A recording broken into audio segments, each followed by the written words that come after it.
Hello my darlings, and welcome to my Bram Stoker Award reading vlog where I read books that have been nominated for the Bram Stoker Awards, which spotlights horror. They have many categories. I am going to be focusing on books in the novel, first novel, and long fiction categories. So without much further ado, let's get into it. I will tell you which books have been nominated, and if I have read them, I'll give you a mini review.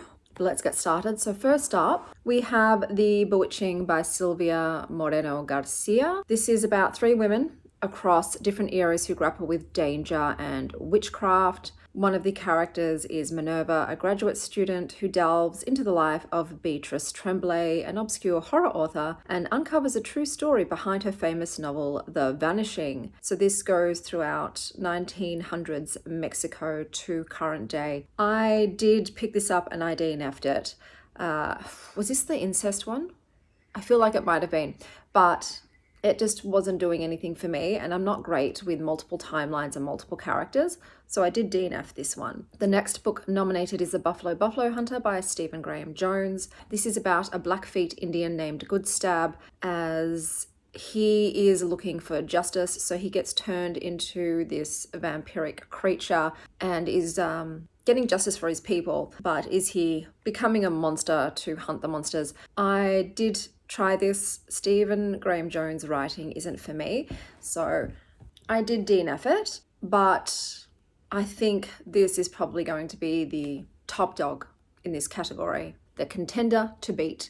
And then we've got Girl in the Creek by Wendy N. Wagner. So this is set in the Pacific Northwest forest that seems to be devouring all who enter. It has always been a sanctuary for evil, both human and alien. But there's a ruined hotel on the outskirts of the small town of Faraday, Oregon, nestled in the foothills of Mount Hood, one that is drowning in mushrooms and fungus not even the local experts can identify, not to mention the stacks of missing persons cases. We've got a freelance writer named Erin who tries to find out what happened to her brother who disappeared.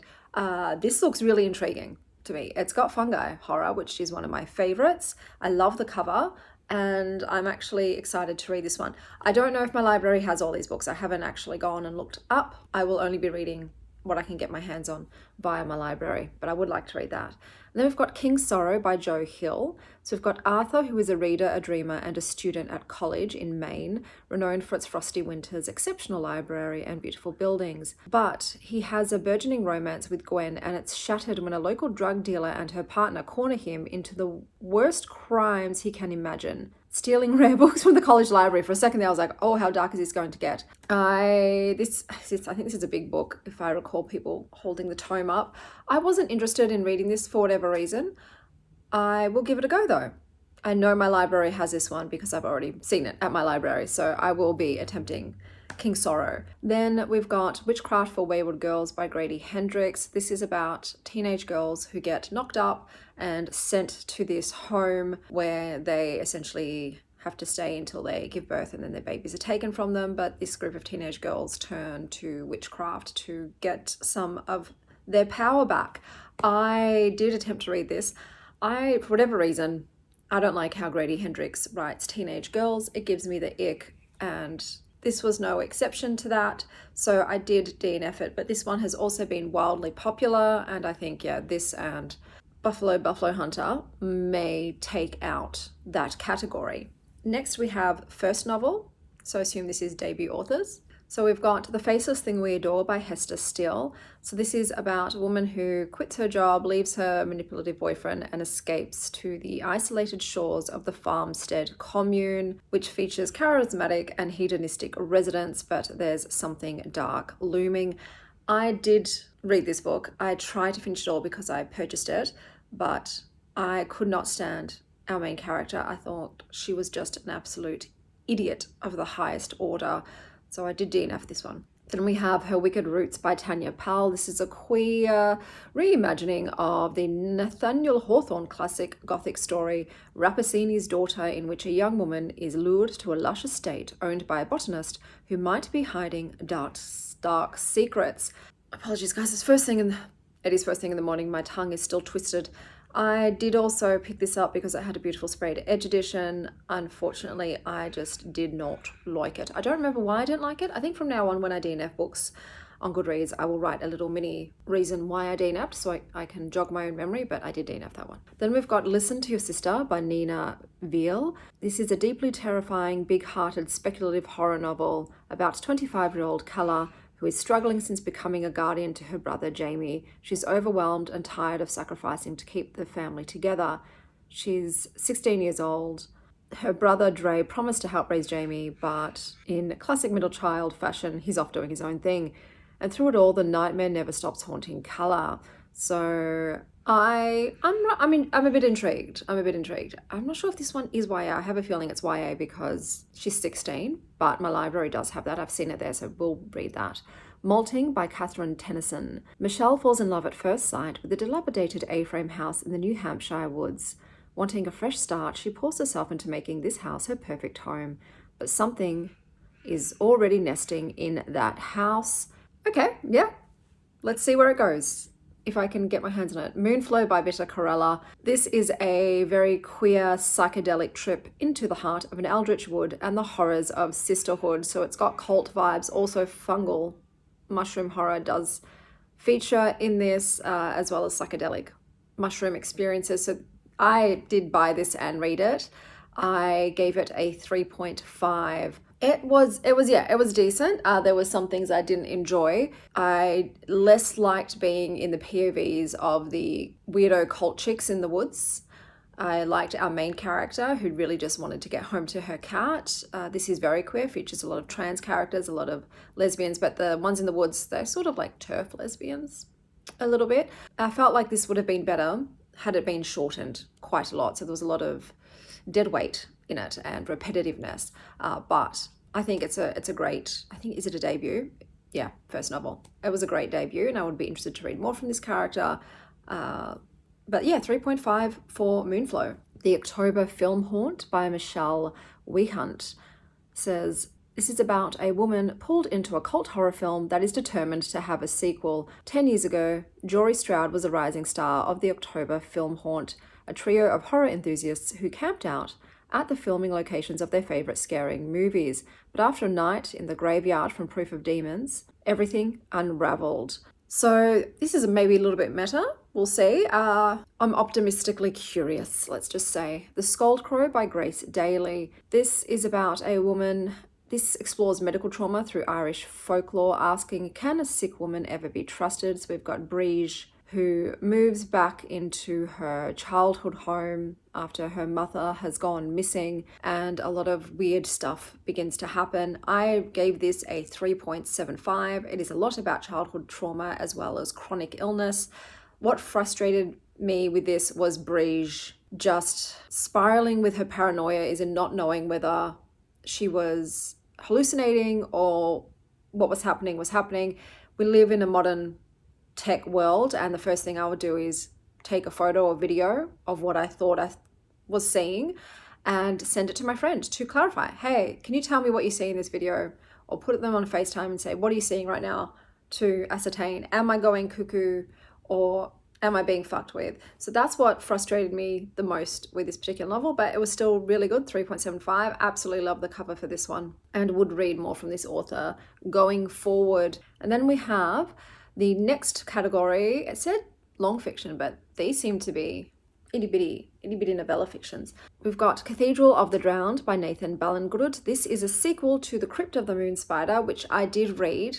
I gave it a 3.25. I enjoyed it. I would not recommend it if you were arachnophobic, but it was interesting. So this is a sequel to that. So in the first book, a woman gets institutionalized, and in this world there is an experimental treatment where they use moon spider silk from this moon spider that they found on the moon to make crazy people not be crazy. I don't tend to love mental asylum stuff, especially if the people are being committed against their will and I don't think they're crazy, and then they're subjected to grotesque medical experimental surgeries and the like.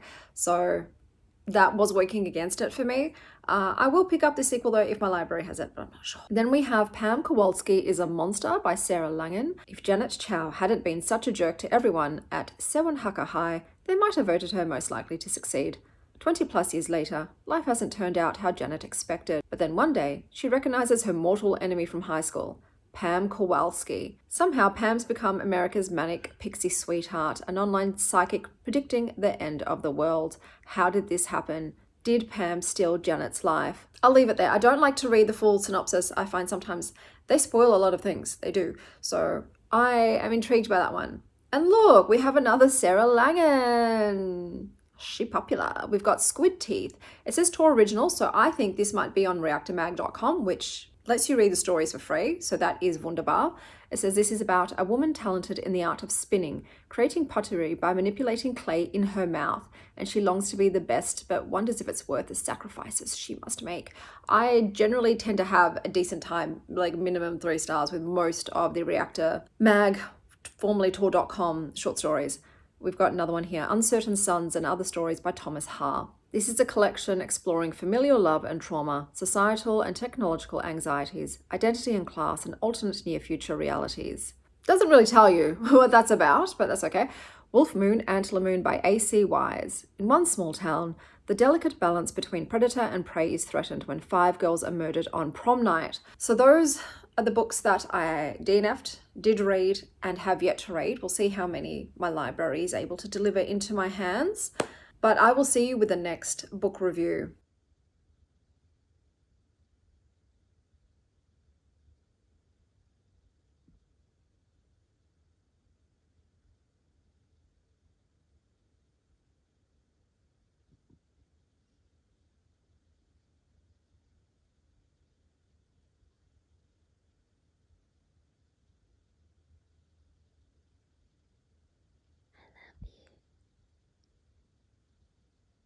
Good morning, guys. I have some updates for you. So I decided to hit the long fiction list. This is like the novellas and short stories first. I can get every book on this list except for malting. So I will not be attempting malting in this reading vlog. But let's start with what I read on the long fiction list. So I did read Wolf Moon, Antler Moon by A.C. Wise. I ended up giving this a 2.75. So this is about a small town set on prom night. And prom night goes fucking nuts. So these doe girls are skinned at prom, and who's hunting? And then the line between who's hunting and who's getting hunted becomes blurry when one of the girls, I think, transforms into a wolf, becomes a wolf. This was a very confusing book. I can see that it was about predator versus prey and girlhood rage and survival and small town secrets and traditions and violence and power and transformation. But I was just heavily confused for most of this book. It's the writing style. It wasn't for me. It felt very vague in the way that it was written. I didn't find it particularly scary. Like the grossest thing was just the descriptions of the skinned girls. So this didn't really work for me, unfortunately, which is why I gave it a 2.75. And then I picked up Uncertain Suns by Thomas Ha. So this was actually a collection of short stories, which I didn't realize. So this category is a bit weird. It's, I guess, short stories, whether it's a collection of short stories or a novella or a very itty bitty short story. So this was, I think, approximately 12 stories. And it's what I would call like weird sci-fi with a horror tinge to it. I think it was mostly about technology and maybe trauma and family. I read a couple of stories, and unfortunately, like most of them were in the 2-star to 3.5-star range. The 3.5-star one was the first book, and that's called Window Boy. So that was my favorite out of the ones I read.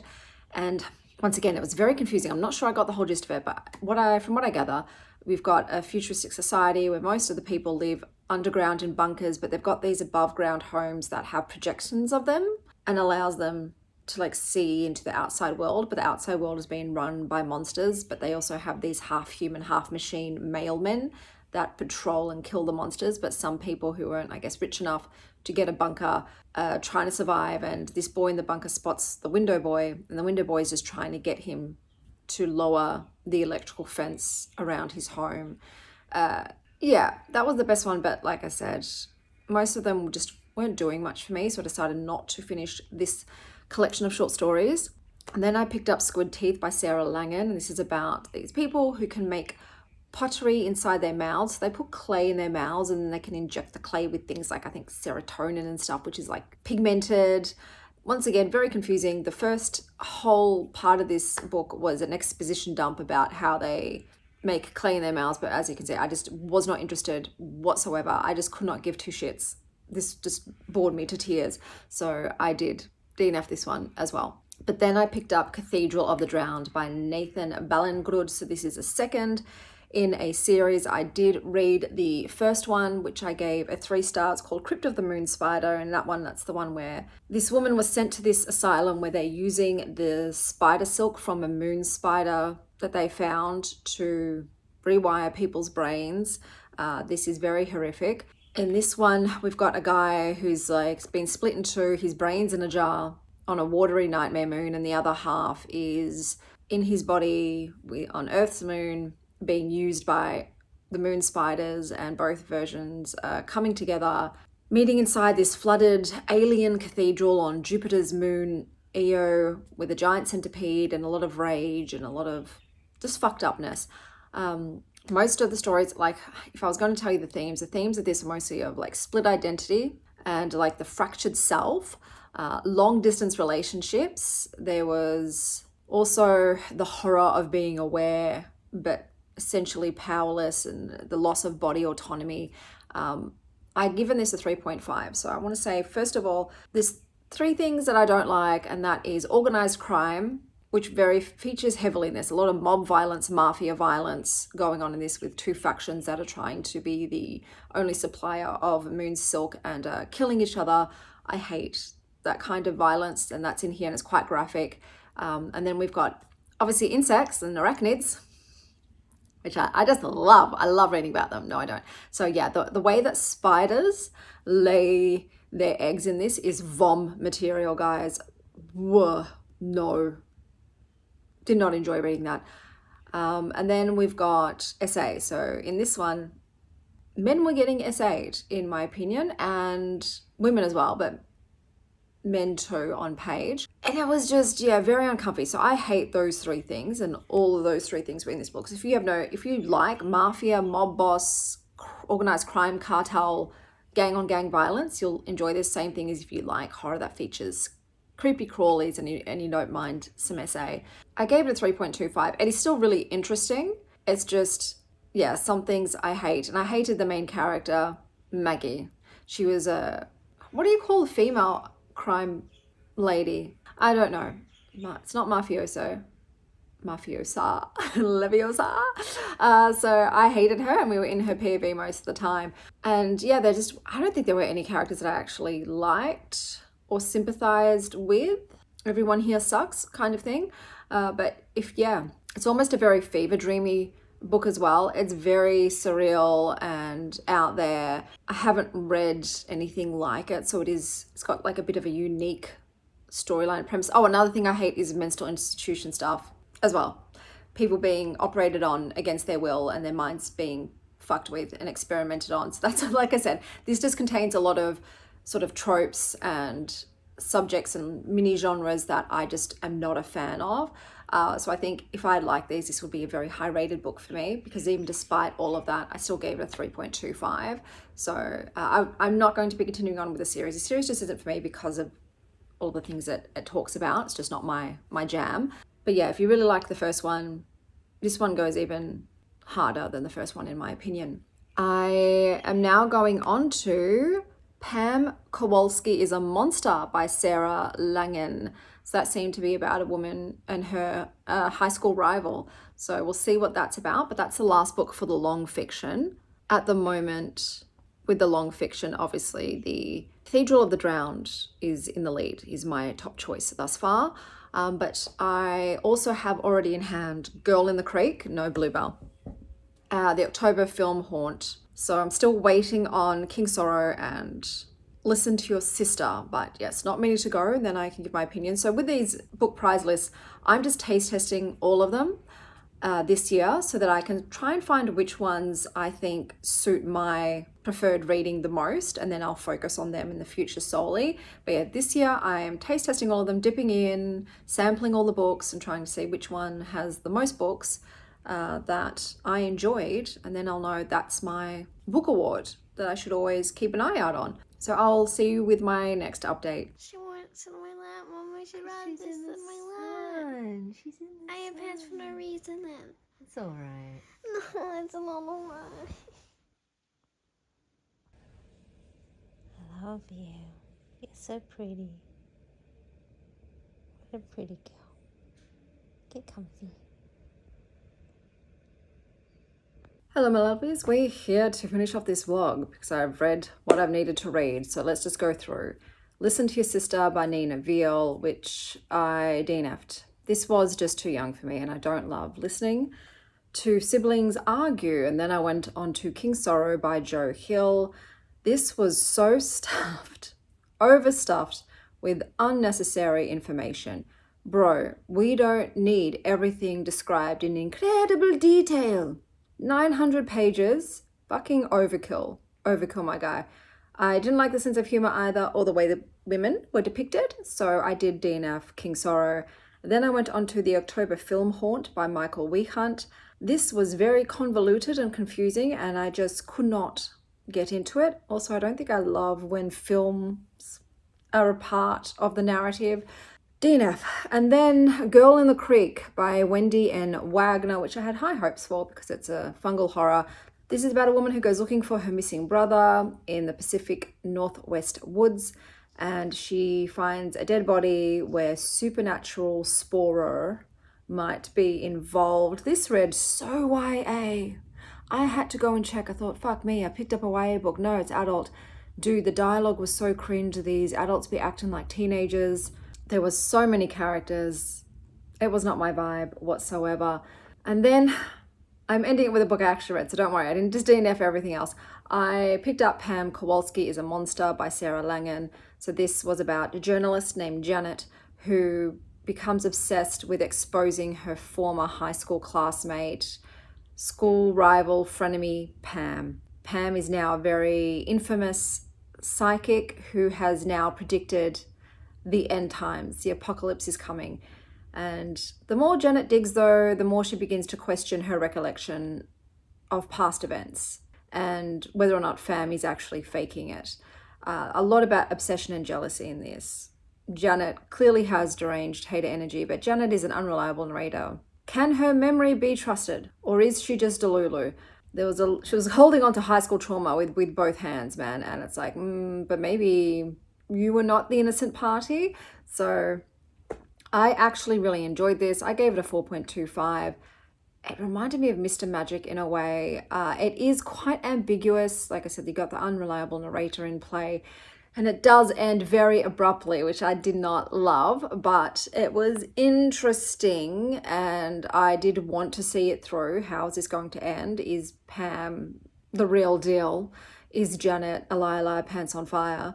I don't feel like Janet acted like a 40-year-old though. I will say that. She read a bit young, but yeah, that ended up being a 4.25. So how do we go with this award? So with the novel section, I DNF'd every single one of their nominees. So not great.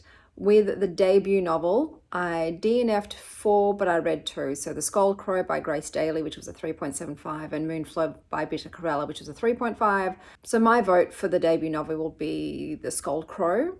I couldn't read Molting by Catherine Tennyson, so that was taken out of the equation. And then we had the long fiction, which is like short stories, a different mix of types of short stories. That was my most successful. I did DNF Squid Teeth and Uncertain Suns. They just weren't for me.